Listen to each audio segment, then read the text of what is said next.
जय जय रघुवीर समर्थ। गणेश शारदा चैव सद्गुरु सज्जनस्तथा आराध्य दैवतं गुह्यं सर्वमे रघुनंदन। कृपा कटाक्षाची किरणे मोह समुद्राचे आटणे घडे जय त्या श्रीकृष्णे वंदू तया ते श्रीराम। जयांचे करिता स्मरण होय सकल विद्यांचे अधिकरण ते वंदू या श्रीचरण श्री गुरूंचे।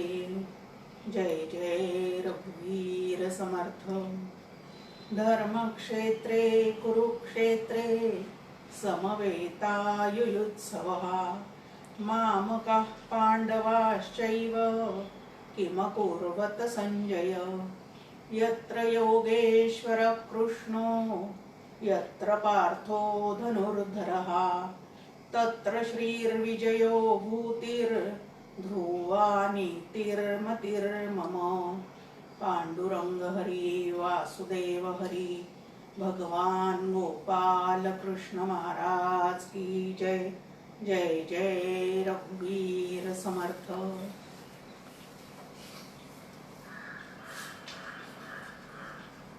राजविद्या राजगुह्य योग जाणून घेण्यासाठी जमलेल्या सर्व साधकांना मनपूर्वक अभिवादन करते।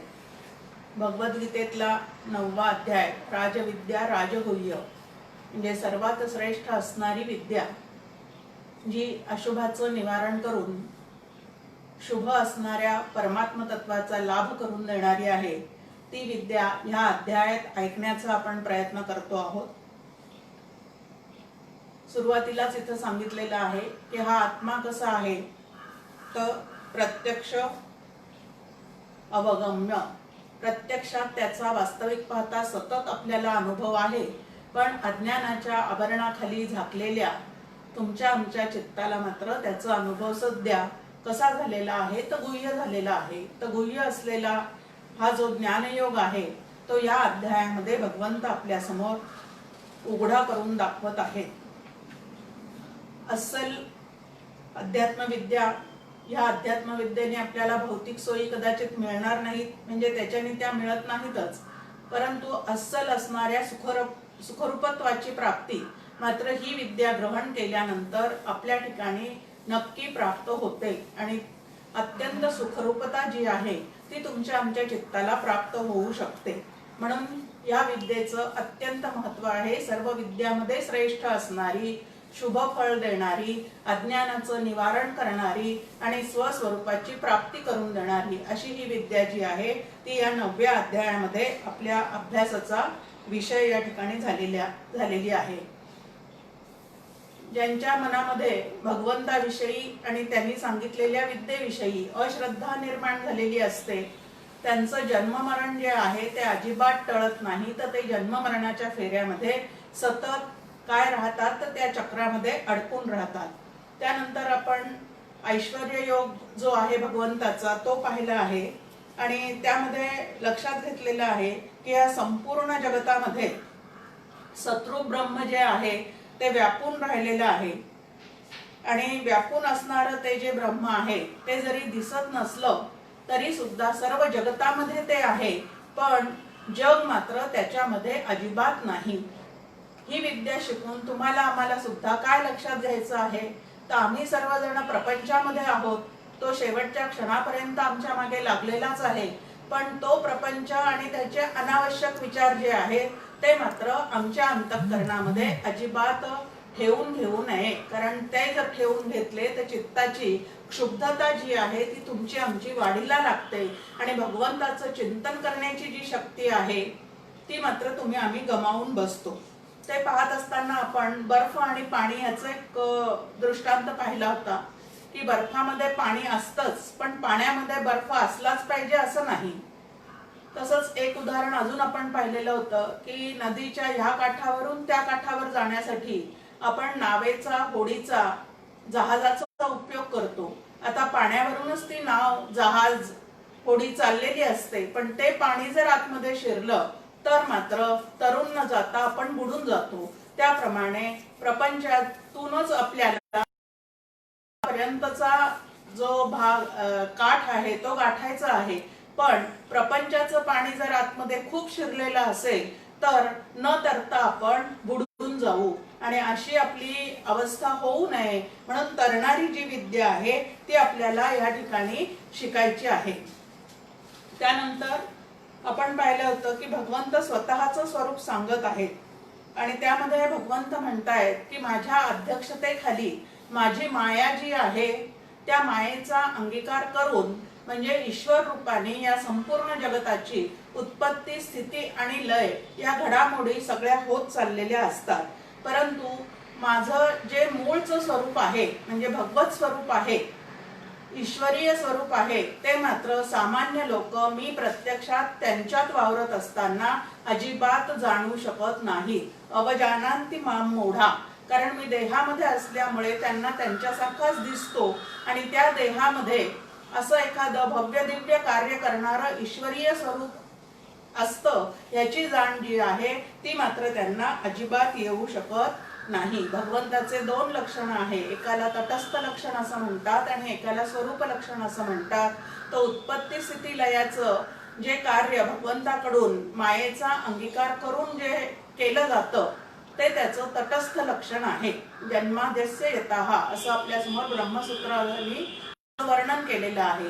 आणि सच्चित आनंद घन असा जो परमात्मा आहे ते त्याचं स्वरूप लक्षण आहे. आणि ह्या स्वरूप लक्षणाशी जीव जो आहे तो कायमचा एकरूपच आहे, परंतु त्याला मात्र त्याचं विस्मरण झालेलं आहे. आणि ज्यांना असं स्वतःच्या स्वरूपाचं विस्मरण होतं आणि जे ईश्वर तत्व मान्य करत नाही किंवा ईश्वराची आराधना करत नाही, त्याच्या नियमनाखाली राहत नाही, तो नाहीच असं ज्यांना वाटतं, त्यांच्या ठिकाणी भगवंताची जी प्रकृती आहे ती तीन प्रकाराने काय होते तर व्यक्त होत राहते. भ्रष्ट बुद्धीचे जे लोक आहेत त्यांच्या ठिकाणी ती प्रकृती राक्षसी, असुरी किंवा मोहिनी या पद्धतीने कार्य करत राहते.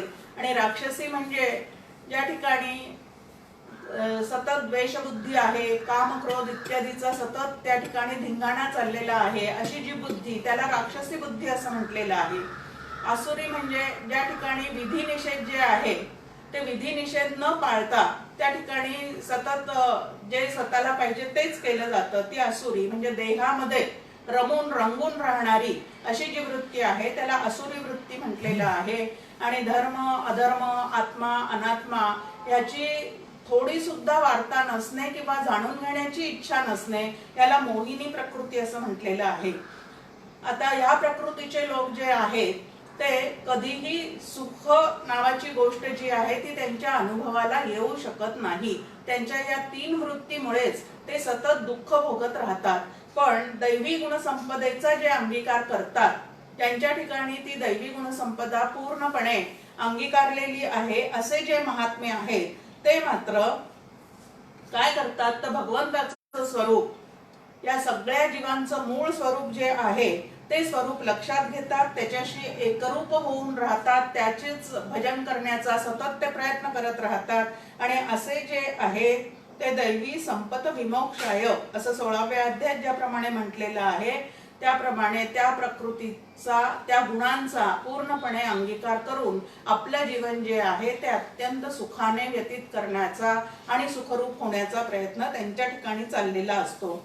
जन्मोजन्मी आम्ही बहुपुण्य केले असं त्या बाबतीत तुकाराम महाराज म्हणतात. त्यानंतर भगवंतांनी काही स्वतःच्या विभूती सांगितलेल्या आहेत आणि तो विषय आपला या ठिकाणी चाललेला होता. 16 ते 19 या श्लोकामध्ये भगवंत जे आहेत त्यांनी स्वतःच्या काही विभूती सांगितलेल्या आहेत. आता 10व्या अध्यायामध्ये ते आपल्याला सविस्तरपणे पाहायचे आहेत, पण 7व्या 8व्या अध्यायापासूनच भगवंत विभूती सांगायला भगवंतांनी काय केलेली आहे तर सुरुवात केलेली आहे. भगवंताचं हे तत् लक्षण जे आहे म्हणजे ईश्वर रूप जो भगवंत आहे तो कसं आहे तर या संपूर्ण दृश्य सृष्टीचं सर्व कारण, सर्व शब्दांनी या ठिकाणी जगताचा उल्लेख केलेला आहे. या जगताचं मूळ कारण, त्यानंतर या जगताची पूर्णपणे स्थिती सांभाळण्याचं काम, त्याचं लय करण्याचं काम आणि या जगतामध्ये जीवाकडून चाललेले सर्व जे कार्य आहे त्या सर्व कार्यामध्ये हा भगवंत व्यापून उरलेला आहे. ब्रह्मरूप भगवंत, ईश्वररूप भगवंत या सर्वात शब्दांनी इथं जगताचा देहाचा उल्लेख आलेला आहे. आता सर्वात भगवंत व्यापून आहे म्हणजे प्रत्येकाच्या देहामध्ये, प्रत्येकाच्या जीवामध्ये सुद्धा तो व्यापून आहे आणि म्हणून त्या व्यापून असणाऱ्या भगवंताकडे पाहून वरच्या उपाधींच्या गुणांचा त्याग करणे याला साधना असे म्हणतात. एक आपल्या समोर शांती मंत्र आहे, ओम पूर्णमद पूर्णमिदम पूर्णात पूर्णमुदच्यते. हा जो शांती मंत्र आहे त्यामध्ये जशी मांडणी आहे की कार्य ब्रह्म, कारण ब्रह्म व कार्य कारणातीत ब्रह्मही देवच आहे, म्हणजे या सर्वांमध्ये ते ब्रह्म नावाचं तत्व जे आहे ते पूर्णपणे व्यापून आहे. कार्य ब्रह्म म्हणजे जगत, देहादी जगत असं म्हणूयात, म्हणजे जगतापासून देह वेगळा नाही म्हणून देहादी जगत हे कार्य ब्रह्म. कारण ब्रह्म म्हणजे मायेचा अंगीकार करून जे अविद्या विशिष्ट साभास चेतन ईश्वर ते कारण ब्रह्म. आणि कार्यकारणातीत म्हणजे सच्चित आनंद घन परमात्मा ते परब्रह्म जे आहे तेच या सर्वांमध्ये व्यापून राहिलेलं आहे. आणि सर्वांमध्ये व्यापून असलेलं ते जे भगवंत नावाचं तत्व आहे ते पाहण्याचा आपण सर्व ठिकाणी प्रयत्न करावा. समर्थ रामदास स्वामींची एक छान ओवी आपल्या समोर आहे. सामर्थ्य आहे चळवळीचे, जो जे करील तयाचे, परंतु तेथे भगवंताचे अधिष्ठान पाहिजे. पाहिजे असं या ठिकाणी त्याची फोड करायची आहे की अधिष्ठान आहेच आहे, ते ब्रह्म सर्वात व्यापून आहेच आहे, फक्त ते पाहायला शिकणे याला साधना असं म्हणतात. ते आहेच हा सिद्धांत आहे, ते पाहायला शिकणे ही साधना आहे. आणि हो, खरोखरी ते सर्वत्र भरलेलं आहे असा पूर्ण निश्चयात्मक त्या ठिकाणी अनुभव येणे याला सिद्धता असं म्हणतात. आणि या पद्धतीने तुमची आमची साधना चालली पाहिजे. आता हे ब्रह्म नावाचं तत्व तुम्ही आम्ही करत असलेल्या प्रत्येक गोष्टीत आहे. मग कोणी यज्ञ कर्म करत असू दे, कोणी धर्म कर्म करत असू दे, कोणी कर्तव्य कर्म करत असू दे, आपल्या जीवनातले जेवढे व्यापार या इंद्रियाद्वारे चाललेले आहेत त्या सर्वाला ह्या ब्रह्माचीच पूर्णपणे सत्ता आहे. आणि ते चालविणारा जो कोणी आहे तो ईश्वर रूप भगवंत आहे. हे सातत्याने तुम्ही आम्ही लक्षात घेतलं पाहिजे की ब्रह्म नावाचं तत्व, ईश्वर नावाचं तत्व जगात व जगा बाहेर सुद्धा ओतप्रोत म्हणजे पूर्णपणे अखंडैक एकरस ज्याला म्हणतात, ओतप्रोत आत बाहेर सर्व ठिकाणी ते काय झालेलं आहे तर व्यापून राहिलेला आहे असा श्रुतीचा तुम्हाला आम्हाला आदेश आहे, तसा सिद्धांत आहे. आणि म्हणून श्रुती माऊलीचं हे म्हणणं मनावर घेऊन आम्ही सर्व ते पाहायला शिकावं. डॉक्टर काकांनी एक साधनेची व्याख्या आपल्या समोर ठेवलेली आहे या संदर्भामध्ये की जगाचे व्यवहार सांभाळता सांभाळता ईश्वराशी नाते जोडण्याची कला याला साधना असं म्हणतात. आता व्याख्या सांगणं सोपं आहे, पण ते व्यवहार सांभाळत असताना चित्ताची स्थिरता, शांतता ही टिकवणं अत्यंत अवघड आहे. हे या 6 महिन्याच्या कालावधीत आपल्या सगळ्यांच्याच लक्षात येत असेल की ही शांतता टिकवणे किती अवघड आहे. पण ती शांतता टिकवल्याशिवाय त्या परब्रह्माचं दर्शन जे आहे ते तुम्हाला आम्हाला होऊ शकत नाही. हा परमात्मा जो आहे तो अगदी सोप्या भाषेत तुकाराम महाराज आपल्याला म्हणतात, जेथे जातो तेथे तू माझा सांगाती, चालविसी हाती धरून या. आता जेथे जातो तेथे तू माझा सांगाती म्हणजे माझ्या देहाकडनं ज्या ज्या अवस्थांचा भोग घेतला जातो त्या सर्व भोगामध्ये तूच त्या ठिकाणी आहेस. आता जागृती, स्वप्न, सुषुप्ती या 3 अवस्था तुम्ही आम्ही सातत्याने अनुभवतो. त्या प्रत्येक अवस्था जे आहे त्याच्यामध्ये हे ब्रह्म नावाचं तत्व, चैतन्य नावाचं तत्व, आत्मा नावाचं तत्व जे आहे ते अखंड अनुस्यूत आहे. जागृतीमध्ये स्वप्नाचा अनुभव नाही, स्वप्नामध्ये जागृतीचा अनुभव नाही, पण चैतन्य नावाचं तत्व जे आहे ते मात्र जागृती, स्वप्न, सुषुप्ती या तिन्ही काळी सतत आमच्या बरोबर असतं. ह्याचाच अर्थ भगवंत जो आहे तो सतत आमच्या सोबत असतो. समर्थ रामदास स्वामी सुद्धा मनाच्या श्लोकात आपल्या समोर एक छान मांडणी करतात. सदा सर्वदा देव सन्निध आहे, कृपाळूपणे अल्पधारिष्ठ पाहे. की देव नाही असं वास्तविक पाहता कधीच होत नाही, कारण अखंड असणारं जे तत्व आहे त्यालाच तर देव असं म्हणतात. तो अखंड असतो आणि तो प्रत्येक जीवाच्या सोबत असतो. फक्त जीवाचं मात्र त्याच्याकडे लक्ष नसतं. आता लक्ष नसतं म्हणजे त्याच्या रेंज मध्ये आम्ही नसतो. नवीन भाषेत बोलायचं झालं तर त्याच्या रेंज मध्ये आम्ही नसतो. तो मात्र सतत आमच्या ठिकाणी अखंड असतो. आणि हा जो असणारा भगवंत आहे त्याला शोधण्यासाठी यामध्ये सांगितलेली राजविद्या, राजगुह्य योग असणारी विद्या ती आम्ही काय करतो आहे तर समजून घेतो आहे. तो भगवंत अत्यंत कृपाळू आहे, दयाळू आहे, पण भावबळे आकळे एरवी नाकळे या पद्धतीने ते आपल्याला लक्षात घेता येतं. आपण म्हणतो, श्लोक म्हणतो, त्वमेव माता पिता त्वमेव, त्वमेव बंधू सखा त्वमेव. आता श्लोक म्हणणं वेगळं आणि भगवंत खरोखरीच तसा आहे माझ्यासाठी हे समजणं वेगळं. कारण व्यावहारिक सत्तेत आमचे जन्मदाते आम्हाला प्रत्यक्ष दिसत असतात, आमचे पोषणकर्ते जे आहेत तेही आम्हाला दिसत असतात, आमचे मित्र दिसत असतात, आमचे स्वामी जे कोणी आहेत, श्री गुरु कोणी आहेत ते सुद्धा आम्हाला दिसत असतात. परंतु भगवंत नावाचं तत्वच यांच्या माध्यमातून माझा सांभाळ करत आहे. भगवंतानीच काय केलेलं आहे तर तो मला जन्म देणारा आहे, सांभाळणारा आहे आणि त्यानंतर जर लय माझा होणार असेल तर तो सुद्धा त्याच्यामध्येच होणार आहे. हे आम्ही कायमचं लक्षात ठेवलं पाहिजे. आणि ह्याला शरणागती असं म्हणतात की तोच माझ्या जीवनाचा सर्व करता करविता आहे. हे वास्तव जितक्या लवकर आम्ही स्वीकारू त्याला भगवंताची शरणागती असं म्हणतात की तो ज्या परिस्थितीत मला ठेवतो त्या परिस्थितीमध्ये तो माझं कल्याणच करत असतो. आता नेहमी आपण 3 उदाहरणं पाहतो की भगवंताकडे पाहण्याची दृष्टी कशी विकसित करायची आहे. तर तुकाराम महाराज विठ्ठलाकडे जातात, बरे झाले देवाबाईला कर्कशा. आता कर्कशाबाई जी काय माझ्या प्रपंचामध्ये मला साथ द्यायला लाभलेली आहे ती सुद्धा तू माझ्यावर कृपाच केलेली आहे असं त्यांचं म्हणणं आहे. कारण ती जर तशी नसती, कर्कशा नसती, अत्यंत प्रेमाने वागणारी असती तर या प्रपंचातच रमून माझं तुझ्याकडे दुर्लक्ष झालं असतं.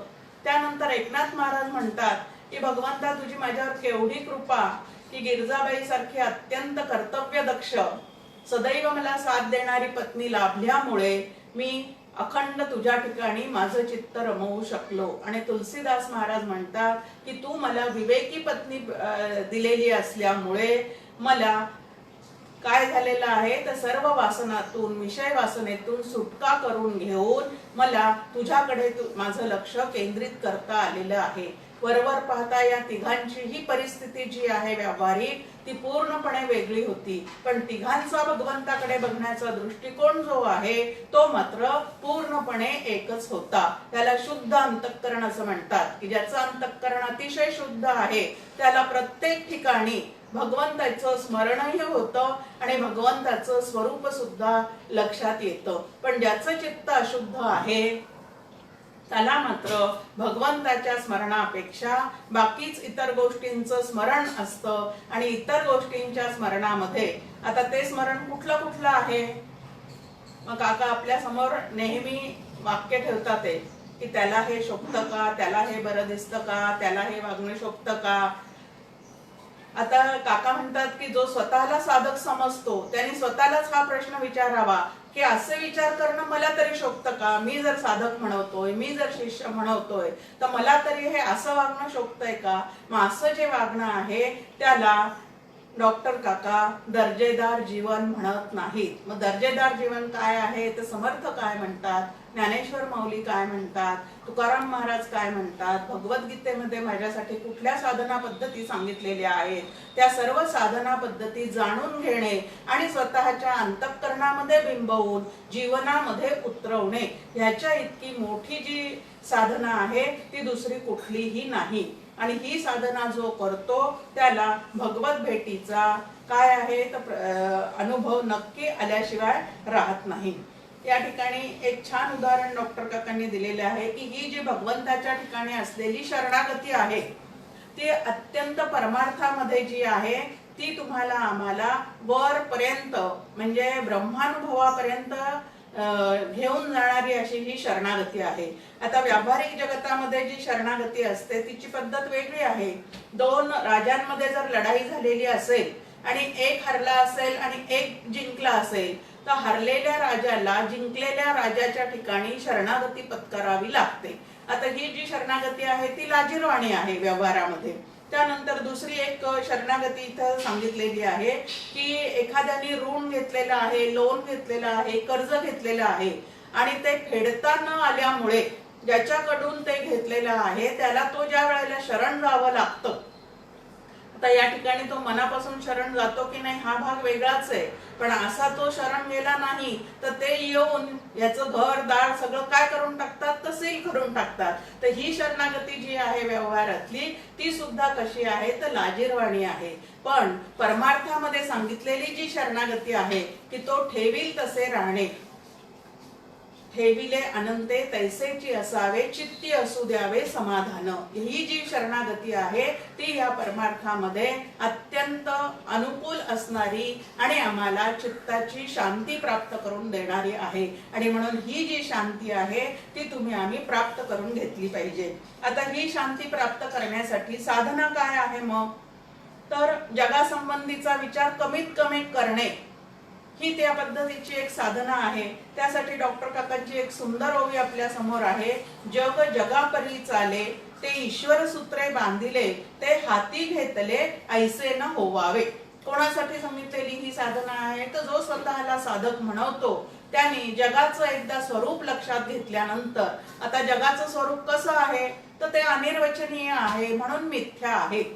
घटकेत असं भासणार आहे तर घटकेत तसं भासणार आहे. म्हणजे घटकेत अतिशय चांगलं वाटेल तर घटकेमध्ये ते अतिशय दुःखदायक सुद्धा वाटेल. हे जे जगाचं स्वरूप आहे ते एकदा लक्षात घेतल्यानंतर त्या जगाकडनं सुखाची अपेक्षा करणं जे आहे ते तुमचं आमचं थांबूनच जातं आणि जगाकडून सुखाची अपेक्षा करण्याचं थांबल्यानंतर अंतःकरणाला एक सहज शांती जी आहे ती प्राप्त होऊन जाते. दुसरी एक ओवी डॉक्टर काकांची आहे की हे संपूर्ण जग जे आहे ते कसं आहे तर ईश्वर सूत्राने बांधलेलं आहे, त्याच्या नियमनाने बांधलेलं आहे.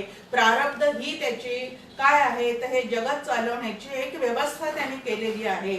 तर हे जे मुख्य सूत्र आहे म्हणजे ईश्वर नावाचं सूत्र, त्याचं कर्तृत्व, त्याचं भव्य दिव्य कर्म, त्याची न्याय प्रियता, हे सगळं जर आम्ही जाणून घेतलं तर काय म्हणतात काका की ते सूत्राची स्वये जाणावे, सूत्री राहुनी खेळावे, जीवन आनंदाचे करावे आयतन.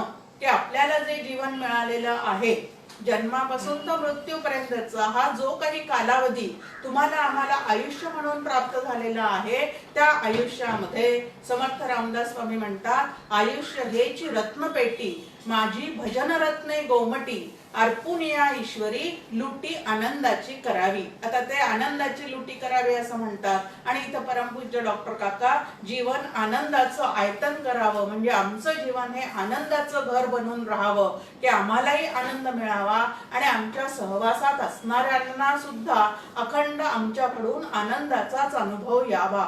या पद्धतीने जर जीवनशैली तुम्ही आम्ही बसवून घेतलेली असेल तर अखंड आनंद जो आहे तो तुमच्या आमच्या जीवनामध्ये नांदे.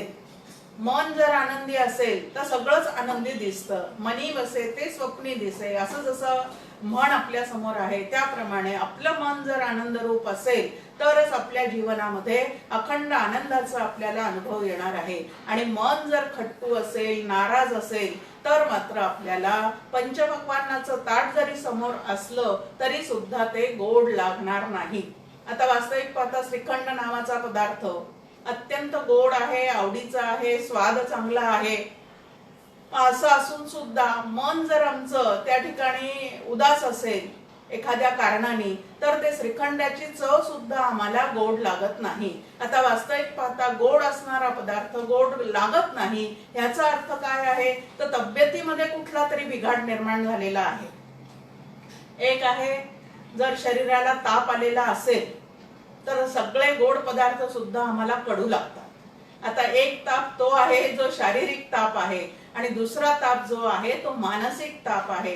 तो मानसिक तापही आतमध्ये फार वाढलेला असेल तर त्या ठिकाणी ठिकाणी सगळं जीवनच आम्हाला कसं भासतं तर अत्यंत उदासीन असं भासतं, उदास असं भासतं. वास्तविक पाहता हे सर्व मनाचे खेळ आहेत आणि हे मनाचे खेळ जर आम्हाला थांबवायचे असतील तर आमचं मन जे आहे ते ईश्वर चरणी अर्पण करण्याचा, त्या मनामध्ये सतत त्याचं अनुसंधान ठेवण्याचा जी काही साधना आहे ती आम्ही केली पाहिजे. मग त्यासाठी काय करावं लागणार आहे तर स्वतःच्या शाश्वत हितासाठी, आपलं जीवन आनंदाचं करण्यासाठी भगवंतांनी दिलेल्या आज्ञा पाळण्याचा प्रयत्न केला पाहिजे. आम्हाला भगवंत आज्ञाच देत नाही. आता आपल्याला काय वाटतं की तो कधीतरी आम्हाला आमच्या समोर प्रगट होईल, मग मला आज्ञा देईल आणि मग मी त्याप्रमाणे वागेल, असं आहे का? तर भगवंताच्या आज्ञा त्यांनी कुठं कुठं दिलेल्या आहेत तर वेदांमध्ये दिलेल्या आहेत, उपनिषदांमध्ये दिलेल्या आहेत, भगवद्गीतेमध्ये दिलेल्या आहेत. त्यानंतर त्यांनी संतांच्या मुखाने अनेक ग्रंथ लिहून आम्हाला त्याचं मनोगत जे आहे ते सांगून ठेवलेलं आहे. त्यातून त्या ग्रंथाचं वाचन करता करता, ते समजून घेता घेता भगवंतांनी आम्हाला कुठल्या आज्ञा दिलेल्या आहेत ते आम्ही काय करायचं आहे तर पाळण्याचा प्रयत्न करायचा आहे. आहे तितुके देवाचे, ऐसे वर्तने निश्चयाचे, मूळ तुटे उद्वेगाचे येणे रीती. अतिशय सुंदर आणि मंत्रमय असे कोवी समर्थ आपल्या समोर ठेवतात. जे काही आपल्या जीवनात घडत चाललेलं आहे त्याला आहे तितुके देवाचे असं जर एकदा आम्ही लक्षात घेतलेलं असेल तर उद्वेग नावाची गोष्ट, उदासीनता नावाची गोष्ट, या ज्या गोष्टी आहेत त्या अंतःकरणातून पार बाजूला होतील आणि आहे त्या परिस्थितीमध्ये आनंदाने जगण्याची कला जी आहे ती आम्हाला विकसित करता येईल. आणि ती विकसित करण्यासाठीच ही राजविद्या, राजगुह्य योग असणारी विद्या आम्ही मनापासून अभ्यासत आहोत. आता मुख्य द्वंद्व कुठला आहे ते सुख आणि दुःख हे मुख्य द्वंद्व आहे, सातत्याने आपण पाहतो. आणि त्या द्वंद्वाविषयी भगवद्गीतेमध्ये जागोजागी भगवंतांनी आज्ञा केलेली आहे. त्यामध्ये काय आज्ञा केलेली आहे भगवंतांनी? सम दुःख सुखम धीरम. दुसऱ्या अध्यायामध्ये की जीवनामध्ये सुखाचे आणि दुःखाचे प्रसंग जे आहेत ते मानवी जीवनामध्ये नक्कीच येत जातात. आता अवतार धारण करून आलेल्या भगवंताला सुद्धा जर ते चुकलेले नाहीत तर तुमच्या आमच्या सामान्य माणसाला ते चुकणार आहेत का? कारण नरदेह जो मिळतो तोच मुळात पाप पुण्याची समानता झाल्यावर मिळतो. ह्याचाच अर्थ पापाचं फळ दुःख आणि पुण्याचं फळ सुख जे आहे ते वारंवार आमच्या समोर प्रसंगाप्रसंगाने येऊन उभं राहणार आहे. पण असं सुख दुःखाचे प्रसंग समोर उभे राहिल्यानंतर धीर खचू न देता जर आम्ही त्याला समत्वाने बघण्याचा प्रयत्न केला तर आम्हाला नक्कीच आनंदाचा लाभ होईल. आता सुख आणि दुःख समान कसे काय मानायचे आहे?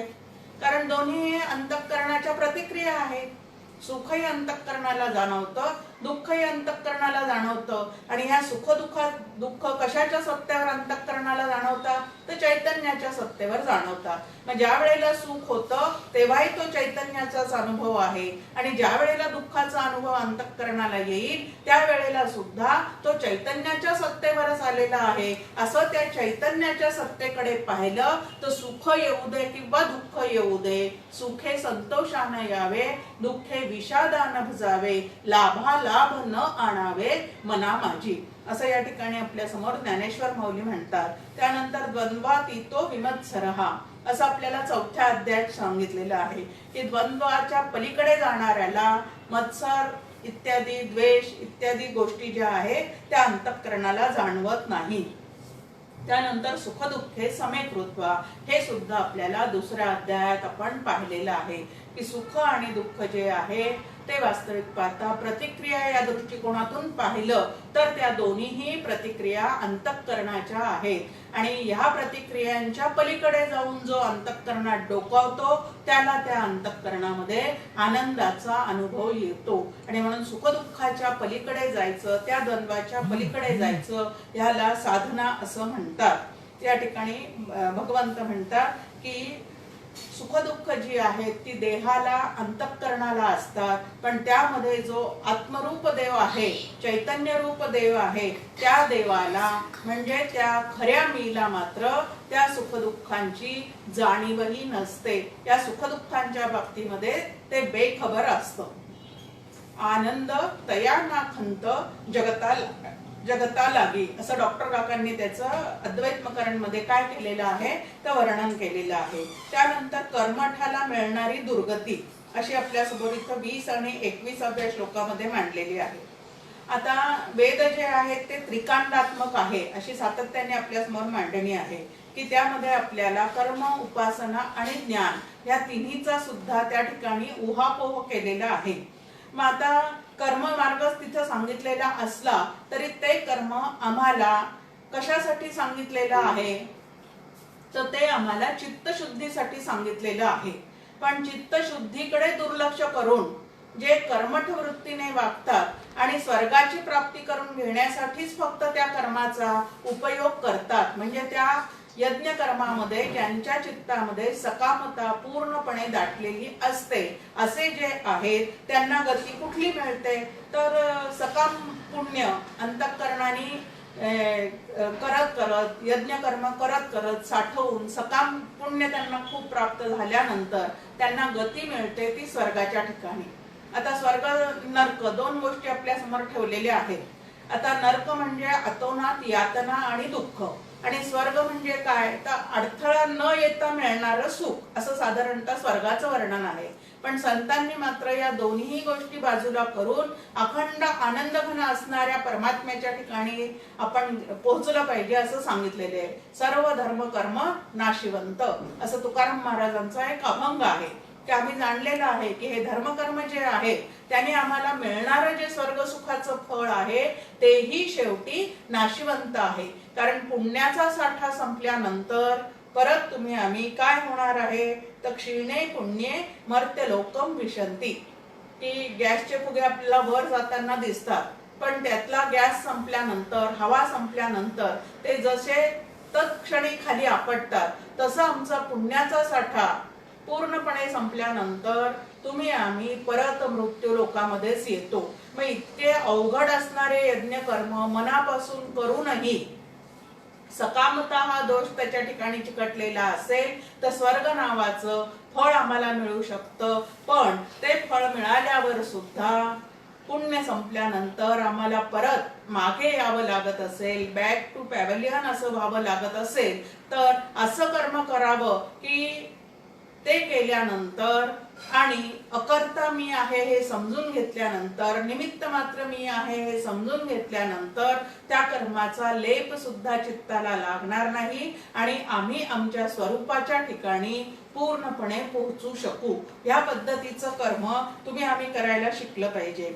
मग छान एक ओवी या ठिकाणी ज्ञानेश्वर माऊलींची आपल्या समोर येते की स्वर्गा पुण्यात्मके पापे येईजे, पापात्मके पापे नरका जाईजे, माते जेणे पाविजे ते शुद्ध पुण्य. इथं भगवंत म्हणतात की मला न जाणता फक्त स्वर्ग सुखाची कल्पना डोक्यात ठेवून जे कर्म करत राहतात त्यांची गती काय आहे तर जाणे येणे जाणे येणे हे त्यांच्या ठिकाणी सतत चालूच राहतं. परंतु जे मला जाणतात त्यांच्या ठिकाणी मात्र कमाई कुठली आहे तर शुद्ध पुण्याची कमाई आहे. डॉक्टर काका एक छान विषय आपल्या समोर मांडतात. क्षेत्रज्ञ योग आपण पाहणार आहे 13व्या अध्यायामध्ये. त्या ठिकाणी की नरदेहाला क्षेत्र म्हटलेलं आहे. हे शरीर म्हणजे जणू काही क्षेत्र आहे, म्हणजे शेत आहे. आणि या शेतात राहणारा जो जीवात्मा आहे तो 3 प्रकारचे पिकं इथून काढू शकतो. एक पुण्याचं पीक आहे, सकाम पुण्याचं पीक आहे, एक जे आहे ते पापाचं पीक आहे आणि तिसरं जे आहे ते शुद्ध पुण्य आहे. आणि तिन्ही पिकं काढल्यानंतर तिन्हीची गती जी आहे ती वेगळी वेगळी आहे. सकाम पुण्य केल्यानंतर स्वर्ग सुख मिळेल पण त्या ठिकाणी पुण्य संपल्यानंतर परत मृत्यू लोकात येणे आहे.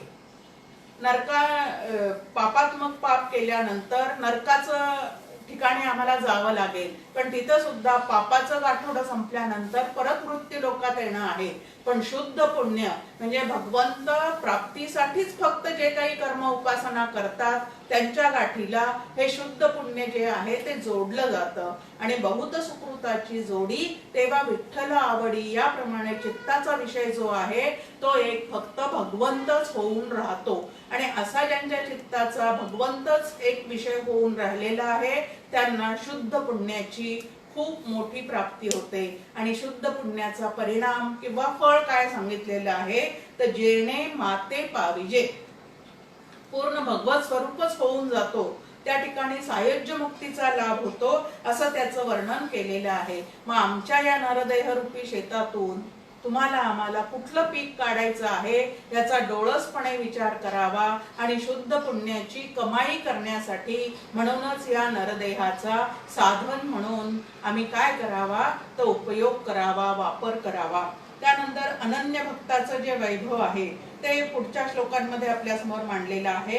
अनन्याश्चिंतयन्तो माम ये जना पर्युपासते तेषां नित्याभियुक्तानां योगक्षेमं वहाम्यहम्. खूप मोठं एक आश्वासन या ठिकाणी आपल्या समोर भगवंतांनी दिलेलं आहे की जे ह्या कर्म मार्गाचा, उपासना मार्गाचा सकामता, यांत्रिकता असेल तर त्या ठिकाणी काय दोष निर्माण होतात आणि त्या ठिकाणी निष्कामता असेल तर त्याचं फळ काय मिळतं याचा व्यवस्थित विचार केल्यानंतर जे विवेकी लोक आहेत ते माझ्या ठिकाणी अनन्य होऊन राहतात.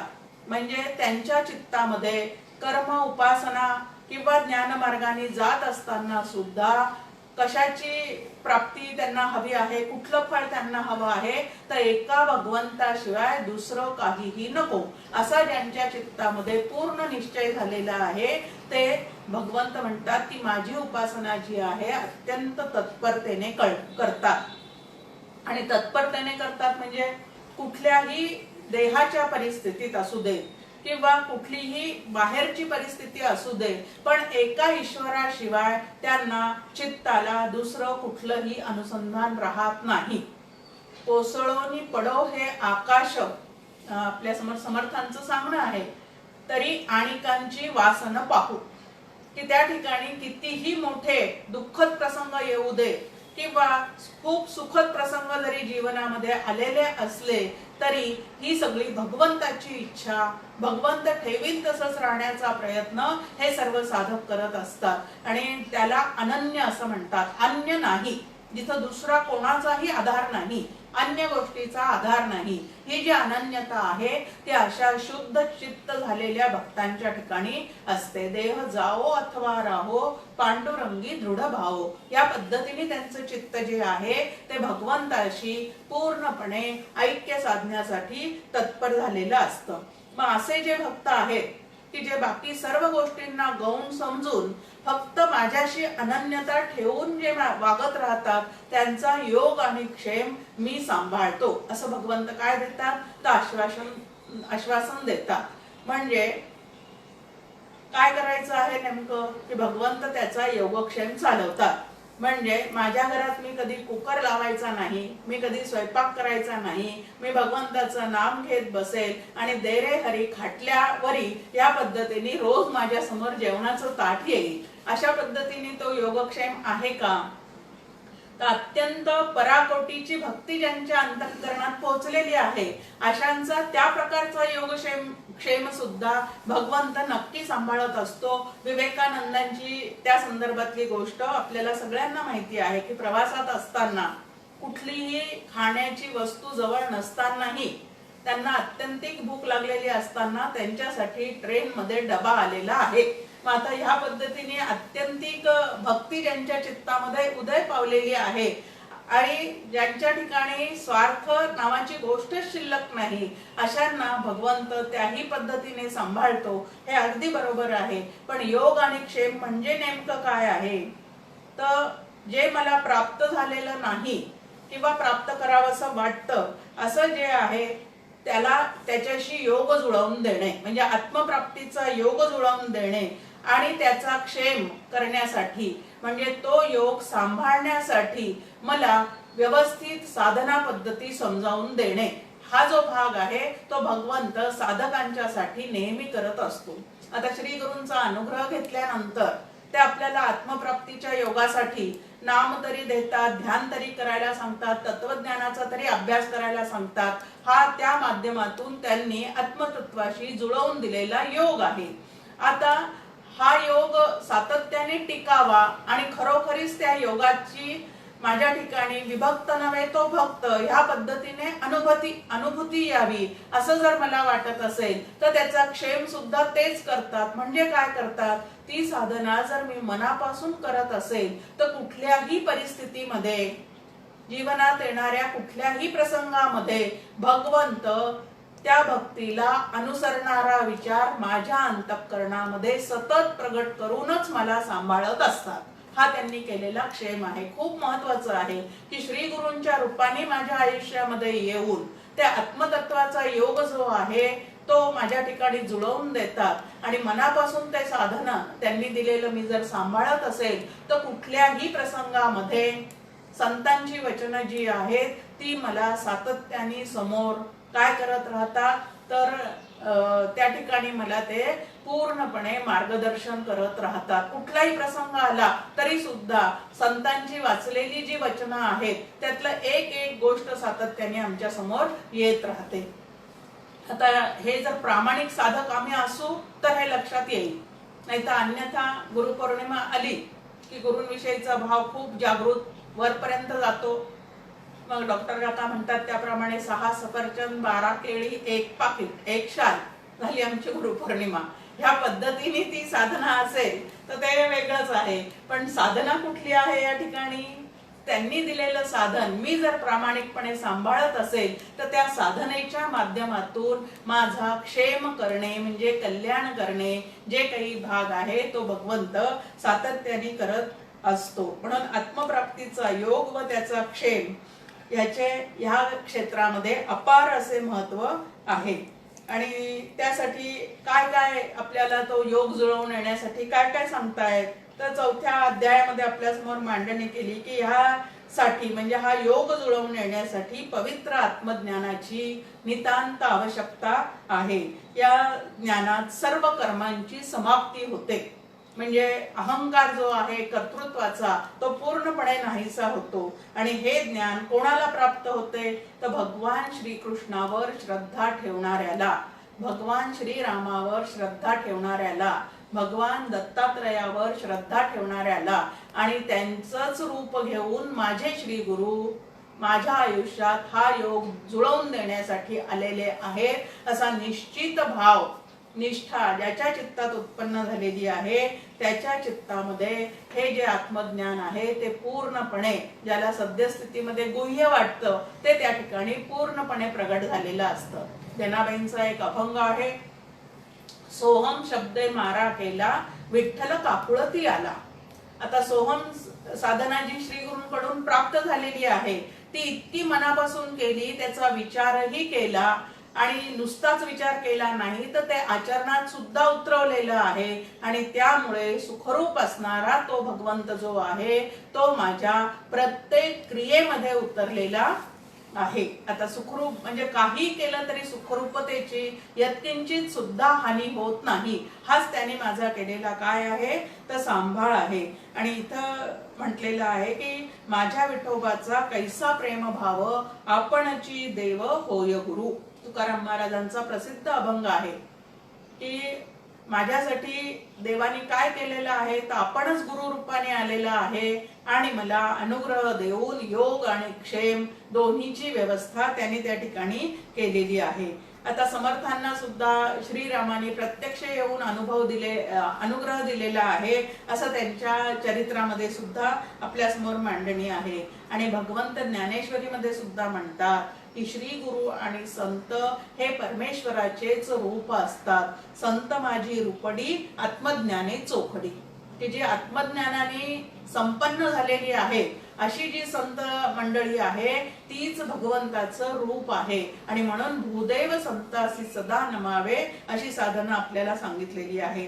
त्यांच्या उपदेशाप्रमाणे संतांच्या आणि श्री गुरूंच्या उपदेशाप्रमाणे वागल्यानंतर तुम्हाला आम्हाला काय होऊन जातं तर आत्मप्राप्तीचा योगही जुळून येतो आणि कुठल्याही परिस्थितीमध्ये आत्मानुसंधानाचा विचार जो आहे तो अंतःकरणातून जरा सुद्धा हलत नाही. कुठल्याही प्रसंगात ते अंतःकरणामध्ये धारण केलेले विचार तसेच्या तसे राहतात आणि ह्याला भगवंताची खरी कृपा असं म्हणतात. आता भगवंत ज्ञानही देतो आणि ते ज्ञान सांभाळून ठेवण्याची युक्ती सुद्धा तुम्हाला आम्हाला देत असतो. फक्त अनन्यता ही मात्र त्याच्या ठिकाणी एक अट ठेवलेली आहे की जो असा अनन्य होऊन राहतो त्याला या सगळ्या गोष्टी भगवंत प्राप्त करून देतात. आता नंतर म्हटलेलं आहे की अवताराची उपासना न करणाऱ्यांची स्थिती काय आहे. आता अनेक देवदेवता तुम्हाला आम्हाला माहिती आहेत की अनेक म्हणजे कोटी देवदेवता आहेत. आता या ठिकाणी 33 कोटी जे म्हटलेलं आहे ते म्हणजे खरोखरीच 33 कोटी देवदेवता आहेत असं नव्हे, तर त्यांचे 13 प्रकार आहेत. कोटी शब्दाचा अर्थ आहे प्रकार. मग त्या ठिकाणी 11 रुद्र, 8 वसु, 1 प्रजापती वगैरे वगैरे मांडणी केलेली आहे. तर असे जे 13 प्रकारचे देव आहेत त्या देवतांची वेगळी वेगळी जे उपासना करत राहतात त्यांची एक गती आहे, ती वेगळीच होते. ती कशी होते, तर जे भगवंताच्या पूर्ण स्वरूपाला जाणत नाहीत, ओळखत नाही, त्याला वेगळं वेगळं समजून जे त्याची उपासना करतात त्यांच्या हेही लक्षात येत नाही की ही उपासना वास्तविक पाहता त्या भगवत स्वरूपालाच मिळणार आहे, पण भगवंताचं पूर्ण स्वरूप जाणलेलं नसल्यामुळे त्याच्या अंश अवताराची वेगळी वेगळी अशी ती उपासना ते सगळेजण करत राहतात आणि त्याला वेगळं वेगळं समजत असल्यामुळे त्यांना खऱ्या आत्मस्वरूपाची जी प्राप्ती आहे ती मात्र त्यांना होऊ शकत नाही. मग ये यथा माम प्रपद्यन्ते तान तथैव भजाम्यहम, जो जे वांछील तो ते लाहो.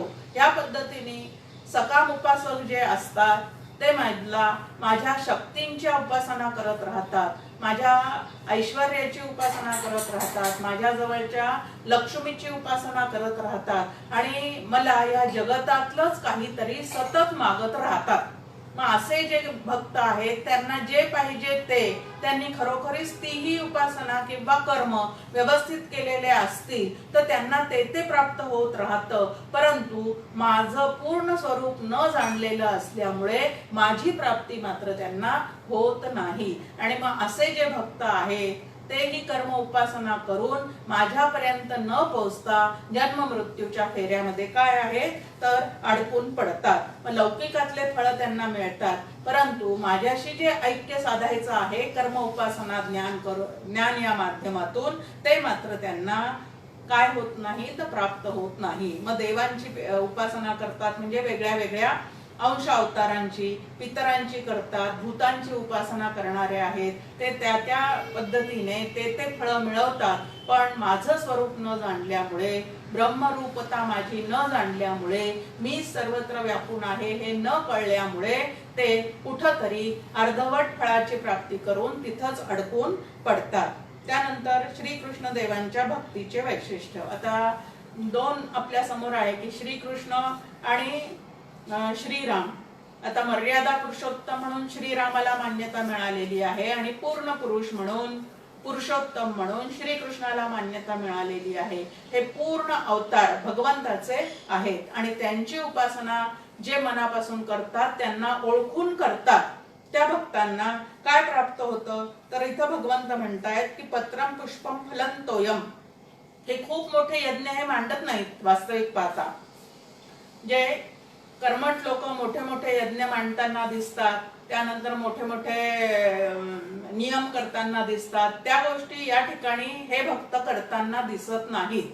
पण जे काही ते मनापासून करतात त्यामध्ये त्यांना सतत माझं स्मरण असल्यामुळे त्यांना मिळणारं जे फळ आहे, अशी जी अनन्यतेने केलेली माझी जी भक्ती आहे त्याचं फळ जे आहे ते काय आहे तो शुभाशुभ फलैरेवम मोक्षसे कर्मबंधनैहि, की ते सर्व कर्मबंधनाच्या ह्याच्यातून अशुभ कर्मबंधनातून सुटतात, अशुभ फळातून किंवा अशुभ संकल्पातून त्यांची सुटका होते आणि ते संन्यास योग युक्त होऊन मुक्त होतात. एवढं मोठं फळ या ठिकाणी सांगितलेले आहे आणि तू अर्जुना असंच हो म्हणून भगवंत त्याला सांगत आहेत. आता दैनंदिन पूजेमध्ये वास्तविक पाहता श्रावण महिना आला, मंगळागौरीची पूजा असली, गणपतीची स्थापना आपण करतो, हरतालिकेची पूजा करतो, त्यावेळेला पत्र पुष्प फळ हे सगळं त्याला आपण समर्पण करतो. आता हे करत असताना त्या ठिकाणी हे मी करतो असा त्यांच्या ठिकाणी यत्किंचित सुद्धा भाव नसतो. मग भाव काय आहे, त्यांनी निर्माण केलेलं त्याला अर्पण केल्याशिवाय आपण कसं ग्रहण करायचं हा त्या ठिकाणचा एक महत्वाचा भाव आहे. मग आता इथं आपल्या समोर सांगितलेलं आहे की असे भक्त कोण कोण आहेत तर पत्र देऊन भगवंताला पूर्णपणे म्हणजे भगवंताशी अनन्य राहणारी द्रौपदी सांगितलेली आहे की दुर्वासाच्या शापाने भयाने काय झालेली होती, ती अत्यंत भयभीत झालेली होती. घरामध्ये काहीच शिल्लक नसताना सगळेजण ते जेवायला येणार होते. मग अशा वेळेला तिला भगवंताची आठवण म्हणजे श्रीकृष्णाची आठवण झाली आणि श्रीकृष्ण त्या ठिकाणी तिच्या मदतीला धावून आले. आता असे अर्थतेने हाक मारणारी द्रौपदी की तिच्या ठिकाणी ते धावून आलेले आहेत आणि एका पानाने तृप्त झालेले आहे. अत्यंत मनापासून त्याला साथ घातल्यानंतर काय होतं हे या ठिकाणी दाखवलेलं आहे. त्यानंतर कुटुंबियांच्या प्रेमाविषयी जेव्हा गजेंद्राचा झालेला भ्रमनिरास आणि त्याला नरकाच्या ह्याच्यापासून त्यांनी जे सोडवलेलं आहे त्यावेळेला गजेंद्राची कथा आपल्या समोर इथं ठेवलेली आहे. या सगळ्या कथा भागवतामध्ये आपण ऐकतो की त्यामध्ये मग त्यांनी एक पुष्प जे आहे ते भगवंताला कमल पुष्प त्या ठिकाणी अर्पण केलेलं आहे आणि भगवंतानी त्याला काय केलेलं आहे, सोडवलेलं आहे. वर्षानुवर्षे श्रीरामाची वाट पाहत रोज सडा रांगोळी झोपडीचं समोरचं अंगण कुटी समोरचं अंगण झाडणे, रांगोळी काढणे, फुलं त्या ठिकाणी पायघड्या घालून ठेवे फुलांच्या आणि रोज फळं तोडून ठेवणे. कुठले फळं तर बदरी म्हणजे बोरांची फळं जी आहेत ती त्या ठिकाणी तोडून ठेवणे आणि ती गोड आहेत की नाही हे बघून भगवंतासाठी रोज ठेवणे. किती वर्ष ही तपश्चर्या शबरीने केलेली आहे ती तिच्या अंतःकरणात असलेली तळमळ. आणि रंती देवाची एक कथा की अत्यंत तहानलेल्या त्याने दिलेलं पाणी की पाण्याव्यतिरिक्त त्याच्याजवळ देण्यासारखं दुसरं काही नव्हतं, पण तेही स्वतःसाठी न ठेवता त्या तहानलेल्याची तहान त्यांनी काय केलेली आहे तर भागवलेली आहे. आणि असे जे भक्त आहेत जे अखंड मला शरण असतात, अखंड माझं स्मरण करतात आणि प्रत्येक गोष्ट माझ्या आज्ञेप्रमाणे करत राहतात ते जे आहेत ते मला अत्यंत प्रिय होतात.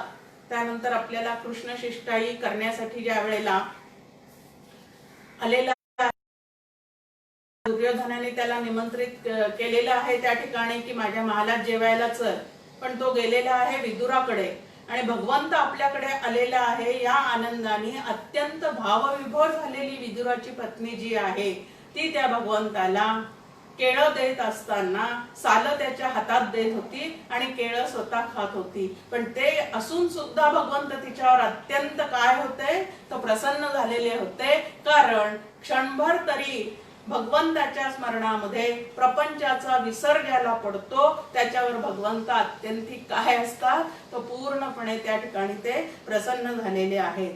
त्यानंतर तुकाराम महाराजांचा एक अभंग आपल्याला सगळ्यांना माहिती आहे, कासयाने पूजा करू केशी राजा, की भगवंता तुझी पूजा कशाने करावी हे मला कळतच नाही, कारण सर्व काही तू निर्माण केलेलं आहे आणि सर्वांमध्येच तू जर व्यापून राहिलेला आहेस तर मी वेगळेपणाने तुला त्या ठिकाणी काय अर्पण करू असा त्या ठिकाणी पडलेला काय आहे तर एक मोठा प्रश्न आहे. मग आपल्या अंतःकरणाच्या सर्व क्रिया ज्यांनी नियंत्रित केलेल्या आहेत आणि सर्व देवाला अर्पण करण्याची साधना केलेली आहे त्याला सहजार्पण योग ज्याला म्हणतात, की ओढून ताणून काही नाही या ठिकाणी भगवंताविषयीचं असलेलं अंतःकरणातलं अत्यंतिक प्रेम जे आहे ते प्रेमच त्याचा त्या ठिकाणी पूर्णपणे समर्पण भाव जो आहे तो त्या ठिकाणी त्याचा व्यक्त होतो. आणि तुला जर माझ्याशी ऐक्य प्राप्त करून घ्यायचं असेल तर भगवंत म्हणतात तू ह्या पद्धतीने तुला जे काही कर्तव्य कर्म करायचे आहेत ते करण्याचा प्रयत्न कर, म्हणजे काय होशील तर तू माझ्याशीच पूर्णपणे एकरूप होशील. छान आपल्या समोर आहे की तरी झडझडूनी वाहिला निघ ये भक्तीची वाटे लाग जिया पावसी अव्यंग निजधाम माझे.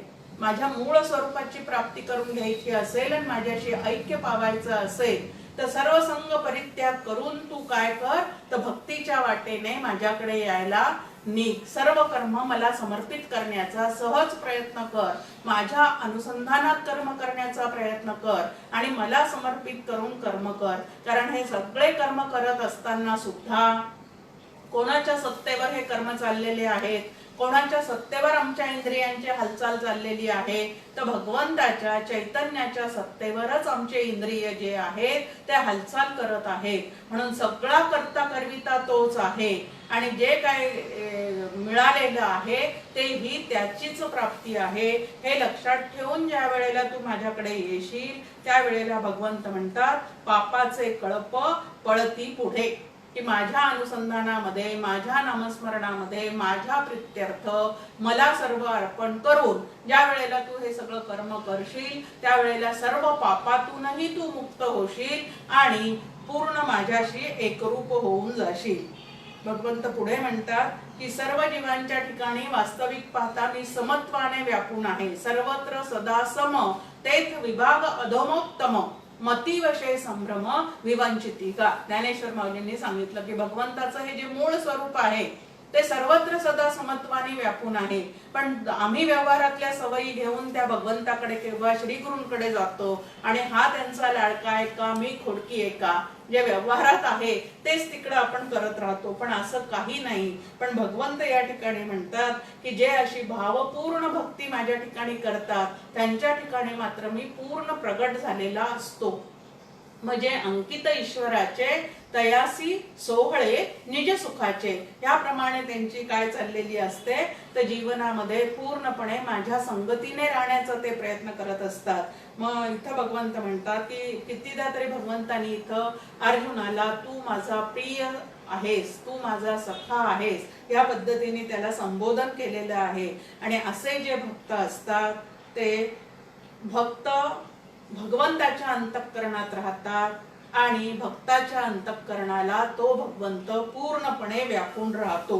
आणि असे जे नसतात त्यांची गती मग आपल्या समोर ठेवलेली आहे की दुर्जन जे आहेत त्यांनी ज्या वेळेला अशा भक्तांच्या कथा त्यांच्या ऐकण्यात येतात त्यावेळेला त्यांच्या मनामध्ये जर थोडासा या ठिकाणी बदल झालेला असेल आणि त्यांनी माझी भक्ती करण्याचा प्रयत्न केलेला असेल तर असे जे दुर्जन आहेत तेही नंतर भक्ती पंथाने चालत असताना त्यांच्याही जीवनातले आधीच पापमय जीवन जे आहे ते पूर्णपणे पुसून जातं आणि तेही माझे भक्त होतात. वाल्याचा वाल्मिकी झालेलं जो उदाहरण आहे ते आपल्या समोर या ठिकाणी काय आहे तर प्रसिद्ध आहे की दुर्वर्तनी आणि पापी माणसांविषयी सुद्धा साधकांनी यत्किंचितही अढी मनात धरू नये, कारण त्यांच्यामध्ये सुद्धा भगवंतच व्यापून आहे, पण तमोगुणामुळे आणि रजोगुणामुळे त्यांच्याकडनं चुकीचं वर्तन चाललेलं असतं. पण आम्ही जर त्यांच्याकडे भगवत रूपाने पाहायला सुरुवात केली तर कधीतरी त्यांच्या अंतःकरणातला भगवंतही आमच्यासाठी कृपा करण्याला नक्की समर्थ होईल.